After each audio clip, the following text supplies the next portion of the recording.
नमस्कार, माधुरीज किचनमध्ये तुमचं खूप मनापासून स्वागत आहे. मी आज तुम्हाला छान असे मसूर डाळीचे डोसे करून दाखवणार आहे. मसूर डाळ आणि याच्यात नाचणीचं पीठ वापरणार आहे. मधुमेहींसाठी तसेच वेट लॉस करणाऱ्यांसाठी हा उपयुक्त आहार होईल. तुम्ही नक्की करून बघा. चला आपण रेसिपीला सुरुवात करूया. मसूर डाळ मी 2 तास भिजत ठेवली होती. हे बघा अशी एकदम मरब झाली.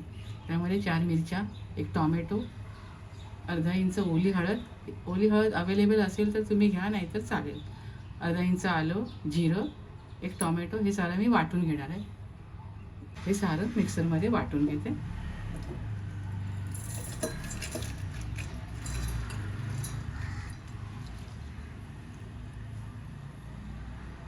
याबरोबर अर्धी वाटी हे नाचणीचं पीठ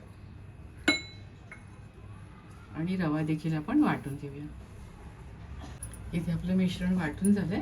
आपण या बॉलमध्ये काढून घेऊया. चवीप्रमाणे मीठ घालूया. थोडं पाणी घालूया. मिक्सरमधलं पाणीच घालते आणि मिक्स करून घेऊया. आपलं मिश्रण तयार झालंय. आपण हे 10 मिनिटासाठी आता बाजूला ठेवूया. आपण डोशावर लागणारी चटणी बनवूया. इथे खोबरं मी अर्धी वाटी घेतली आहे, 1 आवळा घेतला आहे, 2-3 मिरच्या, आलं, जिरं आणि थोडी कोथिंबीर घालणार आहे आणि चटणी मी वाटून घेते. इथे आपली बघा ही चटणी वाटून झाली आहे. एकदम मस्त झाली आहे चटणी, आंबट गोड अशी.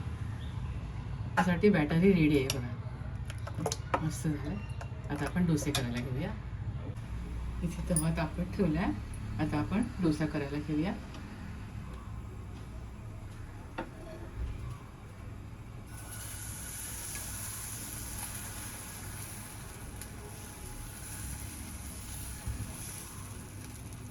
दोन मिनिटं वाट पाहूया.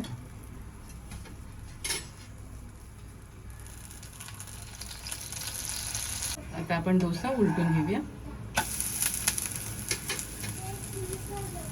इथे आपला डोसा बघा किती छान झालाय. अशा प्रकारे मी सर्व डोसे करून घेते.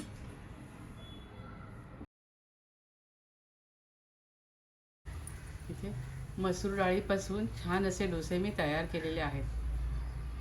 डोसे अगदी वेट लॉस करणाऱ्यांसाठी तसेच मधुमेहींसाठी अवश्य खाऊ शकतात. तुम्ही सुद्धा अशा प्रकारे छान डोसे करून खात राहा, आनंदी राहा, स्वतःची काळजी घ्या आणि माझे व्हिडिओ पाहत राहा. शेअर करा, लाईक करा, आठवणीने सबस्क्राईब करा. धन्यवाद.